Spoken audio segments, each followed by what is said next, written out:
মামার দোয়া কইরো যেন তোমার মামিরে আগলায় রাখতে পারি। একগাল হাসি উপহার দিল রিকশাওয়ালা। দু হাত দোয়া করতে করতে চলে গেলেন নিজের পথে। স্থবির হয়ে বেশ কিছুক্ষণ দাঁড়িয়ে রইল পূর্বের জায়গায়। অবহেলায় কি মানুষ হারিয়ে যায়? হাতে মুখে আটা মাখিয়ে দরজা খুলল আলাউদ্দিন সাহেব। মেয়ের জামাইকে দেখে গাল ভরা হাসি দিলেন। শ্বশুরকে এই অবস্থায় দেখতে পাবে আশাই করেনি। সালাম দিয়ে জুতা খুলতে খুলতে ভেতরে প্রবেশ করলো। কলিং বেলের আওয়াজ শুনে ছুটে এলো শাশুড়ি। শ্বশুরের অবস্থা যেমন তেমন, শাশুড়িকে দেখে বুকে হাত দিল। পুরো মুখ কালচে হয়ে আছে। শাশুড়ি নিজের পরিচয় না দিলে চেনা মুশকিল ছিল। মিসেস খেয়া হেসে বলল, জামাই ভালো আছো? চক্ষু বড় করে উত্তর দিল, আসসালামু আলাইকুম। জি, ভালো আছি। না মানে সুযোগ পাই না তো। আজ রান্নাটা তোমার শ্বশুর করেছে, তাই আমি একটু চারকোল ফেস প্যাক লাগিয়েছি। এখন দেখতে কালো লাগছে, মুখ ধুলে ঠিক হয়ে যাবে আর সাদা ফর্সা হয়ে যাব ইনশাল্লাহ। জাবির মুচকি হেসে বলে, জি, আপনি মুগ্ধ হওয়ার পর ইনশাল্লাহ আপনাকে অনেক সুন্দর লাগবে। আলাউদ্দিন সাহেব বললেন, বসো জামাই, রোশনিমাকে ডেকে দিচ্ছি। আমি রান্নাঘরে গেলাম। আজ রাতে রান্না হচ্ছে দমে বসানো ইলিশ বিরিয়ানির সাথে আমার স্পেশাল চপ পকোড়া এবং আমের চাটনি। তুমি থাকবে না? মিসেস খেয়া দাঁত খিচিয়ে বললেন, এভাবে কেউ বলে? বোকার মতো কথা বলো কেন? ঘড়িতে কটা বাজে? অবশ্যই থাকবে জামাই। এত রাতে কি তোমার রান্নার খবর নিতে এসেছে নাকি, যে কতটুকু অঘটন ঘটালে আমার রান্নাঘরে? তুমি এগুলো করো, আমি মুখটা ধুয়ে আসি। একটু পায়েস করব। জামাই, পায়েস খাও তো? আমির মাথা নেড়ে বলল। জি, খাই। মেয়েকে ডাকতে চলে গেল দুজনে। জাবির সোফায় বসে ভাবছে, হয়তো কোনো ভালো কাজ করছে জীবনে, যার জন্য মহান আল্লাহ এত সুন্দর নির্ঝঞ্ঝাট পরিবার শ্বশুরবাড়ি হিসেবে উপহার দিয়েছেন। হাসি খুশি পরিবার, যাকে বলা হয় সুখী পরিবার। এখানে আসলে জাবিরের মন খারাপ কিভাবে যেন উবে যায়। এই মানুষগুলো জানে কিভাবে ভালো থাকতে হয়, ভালো রাখতে হয়। স্ত্রী হিসেবে অপরাজিতাও তার কাছে অপরিসীম মূল্যবান। অল্প কিছুদিনেই কেমন যেন আপন হয়ে গেল। নতুবা এত রাতে একটুখানি শান্তি পেতে জাবির এই বাসায় ছুটে আসতো না। মনে হয়েছিল অপরাজিতা মেয়েটা তার প্রশান্তির কারণ হবে। মিসেস খেয়া মুখ ধুয়ে এসে জামাইকে বললেন, বাবা, রুমে যাও, রোশনি অপেক্ষা করছে। জাবির ধীর গতিতে দরজার সামনে এসে কড়া নাড়ল। দরজা অনেকটা খোলা, তবুও ভেতরে প্রবেশের আগে কড়া নাড়া ভদ্রতা। ভেতর থেকে আওয়াজ এলো, আসুন। ভেতরে ঢুকেই দেখতে পেল পড়ার টেবিলে বসে আছে রোশনি। পরনে বাচ্চাদের মতো হাঁটু সমান গোলাপি ফ্রক প্লাজো, গলায় স্কার্ফ ঝুলানো। দেখে মনে হবে প্রাণবন্ত চঞ্চলা কোনো এক কিশোরী। চুলগুলো উঁচিয়ে খোপার কাটা গুছিয়ে মাথার ছাদে তুলে রেখেছে। জাবিরের দিকে না তাকিয়ে সামনে থাকা জার্নালের পাতা উল্টাতে উল্টাতে প্রশ্ন করল। কিছু বলবেন? কিছুক্ষণ থমকে ছিল জাবির। প্রশ্ন করল, ডাক্তার কেন দেখালে? সমস্যা ছিল তাই। কি সমস্যা? বলতে ইচ্ছে করছে না। আশা করি এতটুকু শুনতে ছুটে আসেননি এত রাতে। এটা শুনতেই এসেছি। বাবা চেক আপ করিয়েছে, আর আমি মাইগ্রেনের জন্য ডাক্তার দেখিয়েছি। ডাক্তার কি বলেছেন? বাবার শরীর আগের চেয়ে ঠিক আছে আলহামদুলিল্লাহ। আর তোমার? ভালো। আমার দিকে তাকাও। কি অপরিসীম জেদ! না তাকিয়ে একটানা কথা বলে যাচ্ছে।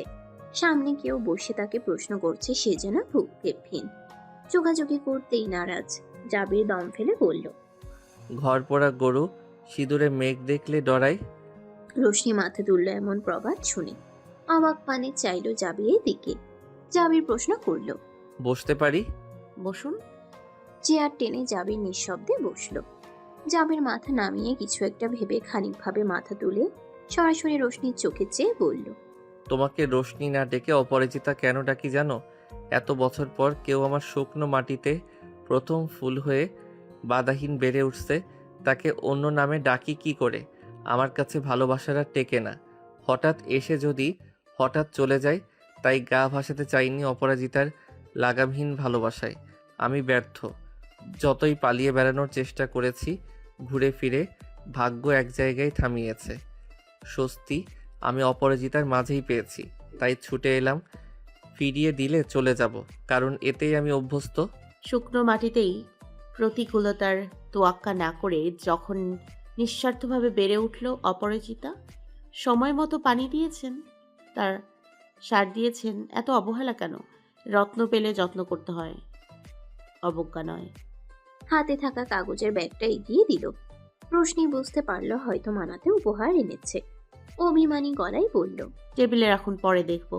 এক পাশে রেখে দিল। মলিন মুখ জাবিরের। চেয়ার ছেড়ে উঠল রোশনি। মনে হলো রাগ পড়ে গেল। অদ্ভুত এই পুরুষ। রোশনি বুঝতে পারে না সেই পুরুষের মোহে আটকালো কি করে। ব্যক্তিত্বের মোহে আটকেছে। দূর থেকে যত রাগ দেখাতে পারে, কাছে আসলে রাগ গলে পানি। জাবির পূর্বের জায়গায় স্থির হয়ে বসে আছে। রোশনি রুম থেকে বেরোনোর আগে দু হাতে জাবিরের ছড়ছড়ে চুলগুলো এলোমেলো করে হাসতে হাসতে বেরিয়ে গেল। ওষ্ঠে হাসি ফুটালো জাবির। কে জানতো আজ রাতে জাবির এইভাবে হাসবে। এই মেয়ের কার্যকলাপ এতটাই চমকে দেবার মতো যে আগে থেকে আন্দাজ করা মুশকিল। এক গ্লাস শরবত নিয়ে রুমে ঢুকলো। চেয়ারে বসে এক চুমুক দিল শরবতের গ্লাসে। সেই গ্লাস জাবিরের দিকে বাড়িয়ে বলল।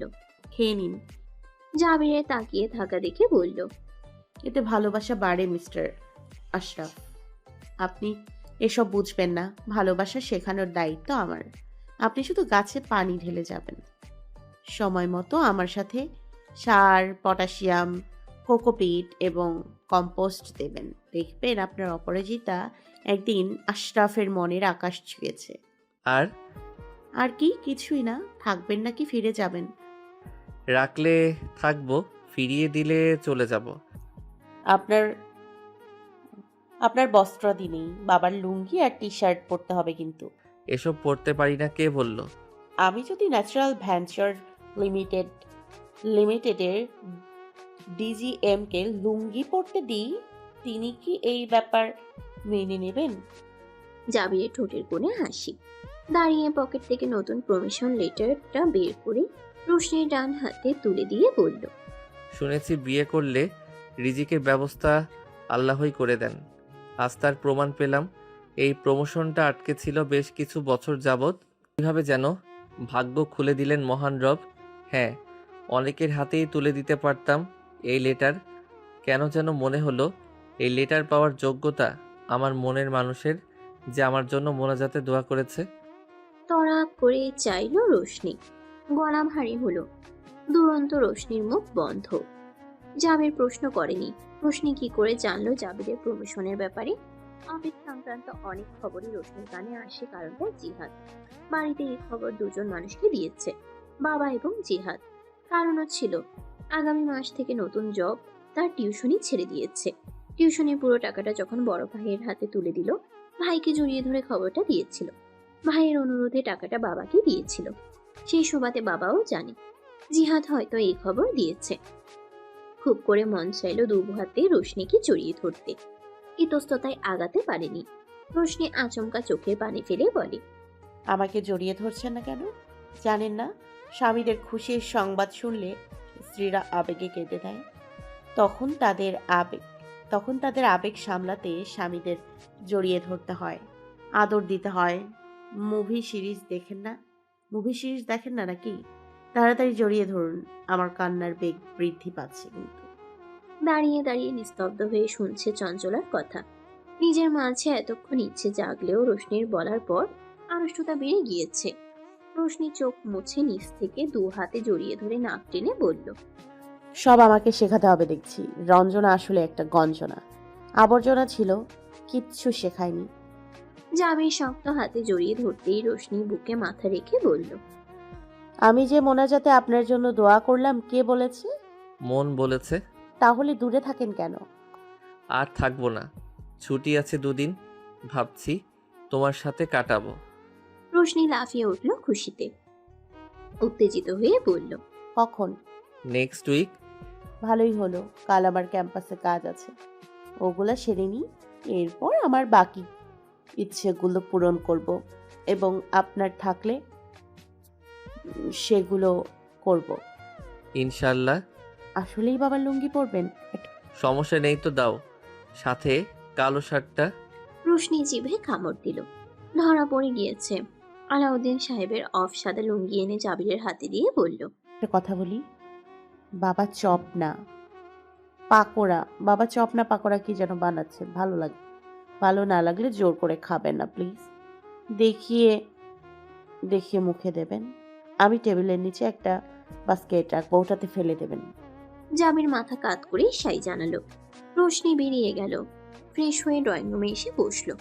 রোশনি টেবিলে খাবার রেডি করে জাবিরকে ডাকতে এলো। সাদা লুঙ্গি এবং কালো শার্টে জাবিরকে দেখে হা করে তাকিয়ে আছে। ফোনে কাজে ব্যস্ত ছিল জাবির। সহসা চোখ পড়ল রোশনির দিকে। এভাবে তাকিয়ে থাকতে দেখে বলল, কি হলো? দোয়া পড়তে পড়তে জাবিরের আপাত মস্তক ফু দিয়ে বলল, না, আমার স্বামীকে রঞ্জনা আবর্জনার মতো নারীদের বদনজর থেকে রক্ষা করুন। আমিন। মাশাআল্লাহ, লুঙ্গিতে কিভাবে কাউকে এত সুন্দর লাগে। পুনরায় দোয়া পড়ে ফু দিচ্ছে। এর মাঝে সামনে এলো মিসেস খেয়া এবং আলাউদ্দিন সাহেব।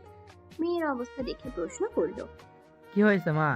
রোশনি আবেগে বলে, বাবা মা, তোমরা আবার মিস্টার আশরাফকে দোয়া পড়ে ফু দিয়ে দাও।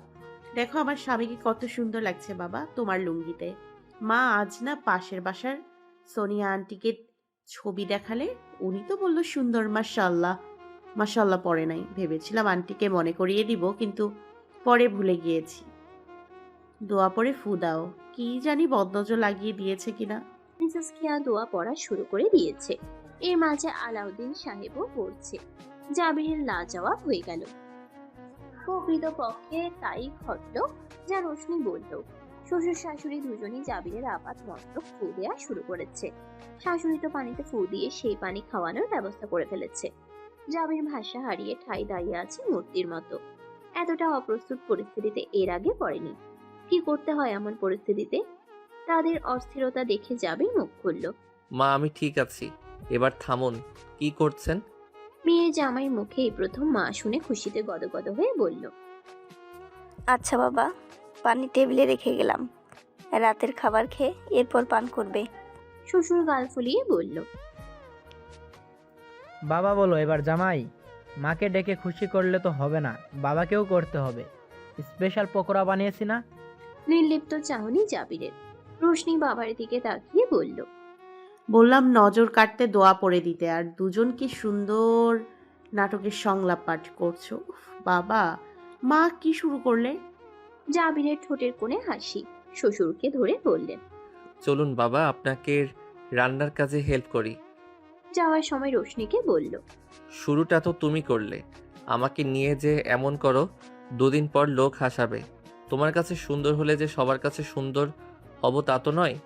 রোশনি ডান চোখ মেরে বলল, আমি যা সুন্দর বলবো তা সুন্দরী। আমার জিনিস কাউকে ছুঁতেও দিব না। জাবির সামনের দিকে এগিয়ে গেল। মনে মনে হাসছে। কি ভাগ্য করে এমন স্ত্রী পেল কে জানে। বাদুরের গলায় মুক্তোর মালা। শ্বশুরের উৎসাহে প্রথম পাকড়ে কামড় দিল।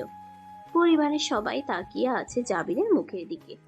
জাবির একটা খেয়ে বলল, খুবই মজা। আরো একটা নিয়ে খাওয়া শুরু করলো। মিসেস খেয়া নিজেও মুখে নিয়ে খাচ্ছে। রোশনি বাবার মুখের দিকে তাকিয়ে বলল, আজ এত মজা করে বানিয়েছো বাবা মা। আর মিস্টার আশরাফ বেশ আনন্দ নিয়ে খাচ্ছে। দাও তো আমাকে এক পিস। আলাউদ্দিন সাহেব নিজেও নিলেন, মেয়েকেও দিলেন। দুজন দু কামড় বসিয়ে স্তব্ধ। কাজু মাজু করছেন আলাউদ্দিন সাহেব। রোশনি প্লেটের পাশে রেখে বাবাকে বলে, কিসের পাকোড়া এটা? আলাউদ্দিন সাহেব দুপাশে মাথা নেড়ে অসহায় মুখে বলে, পকোড়া নয়, chop pakora. Snake gourd and bitter gourd, স্বাস্থ্যসম্মত।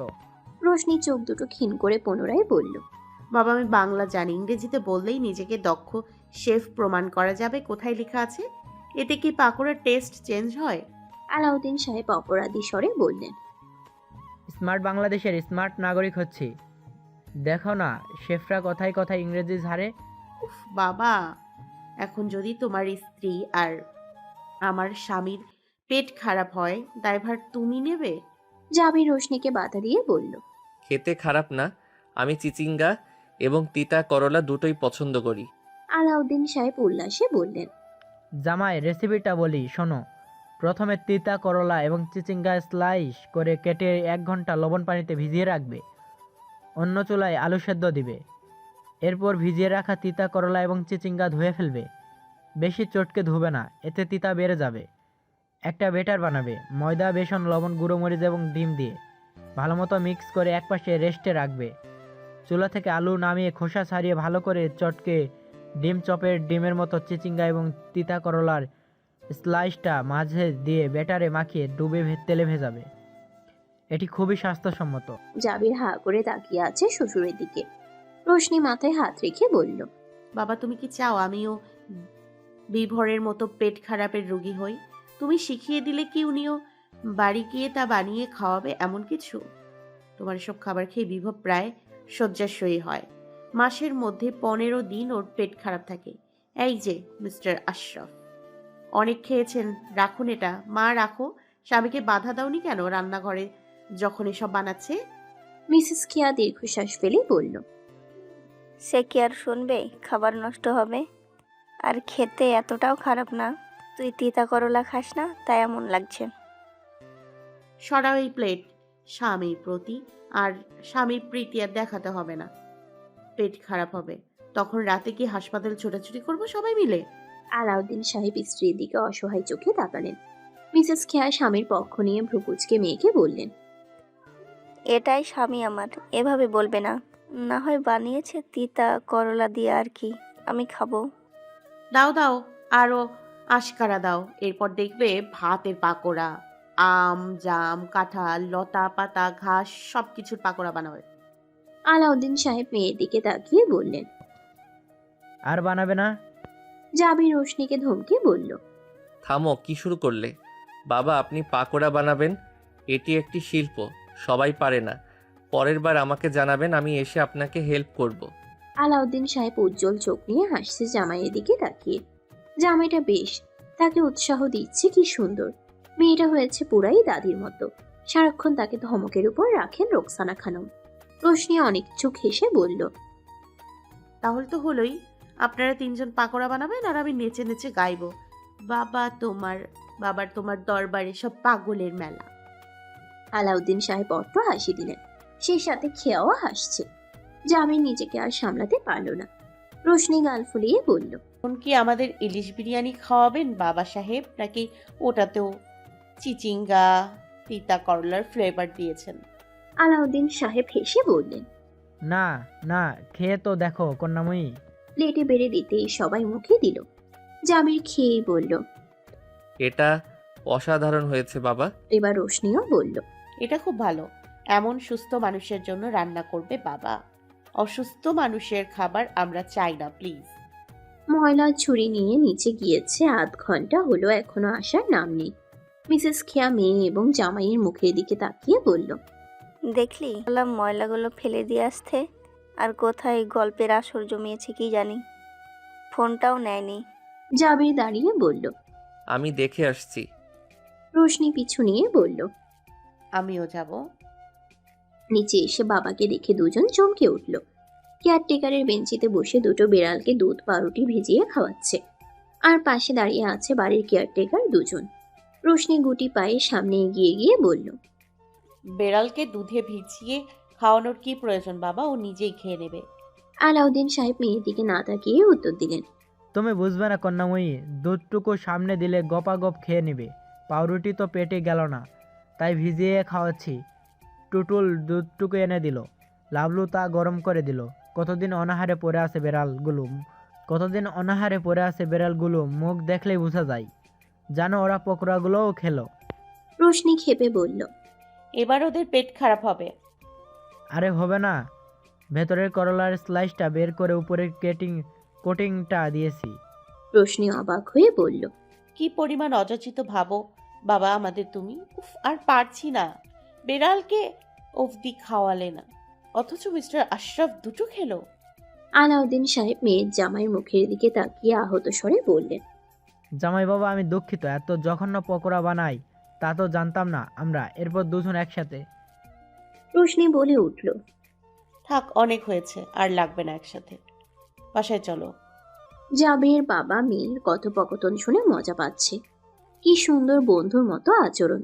বিড়ালদের খাওয়ানো শেষে বাসার দিকে রওনা হলো।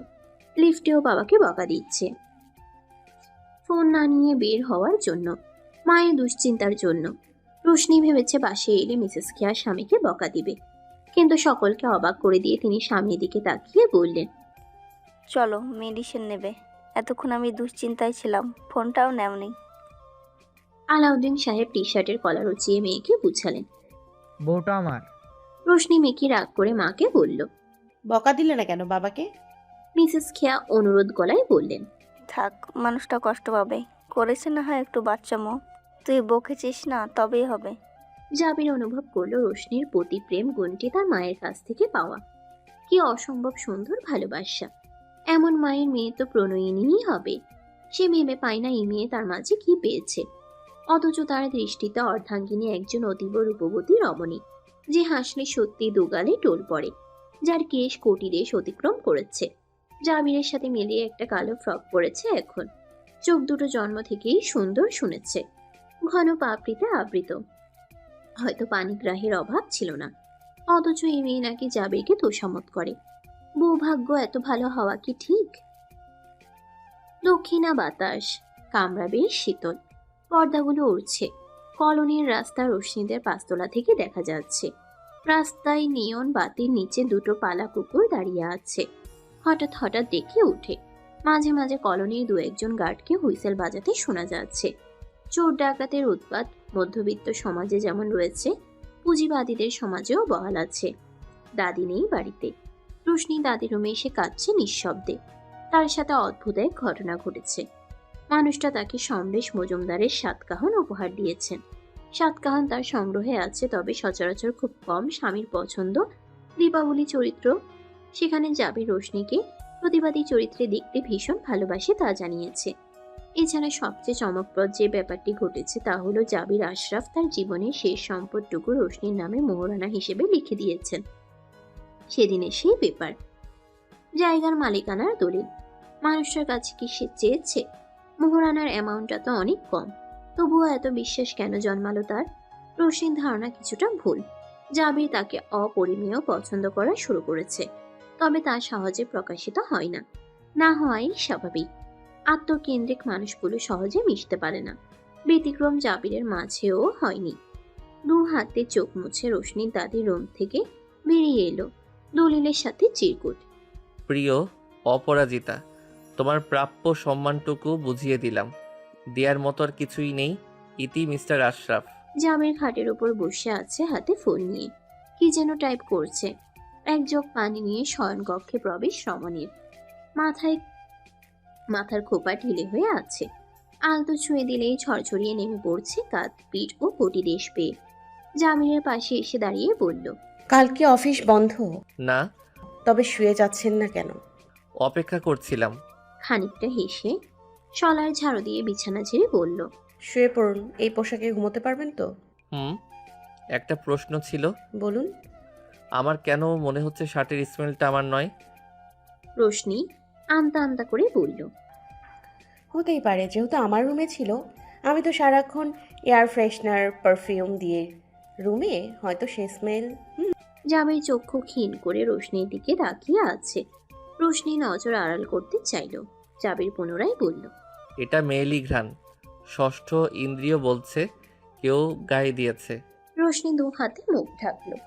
জাবির যা বুঝার বুঝে গিয়েছে। হাসি চাপিয়ে রোশনিকে এড়িয়ে বিছানায় চলে গেল। রোশনি মুখের ওপর থেকে হাত সরিয়ে পাশ ফিরে দেখলো জাবির বিছানায়। এসব আলোচনার আগে তো দিব্যি ঘুরে বেড়াচ্ছিল, চটপটে কথা বলছিল।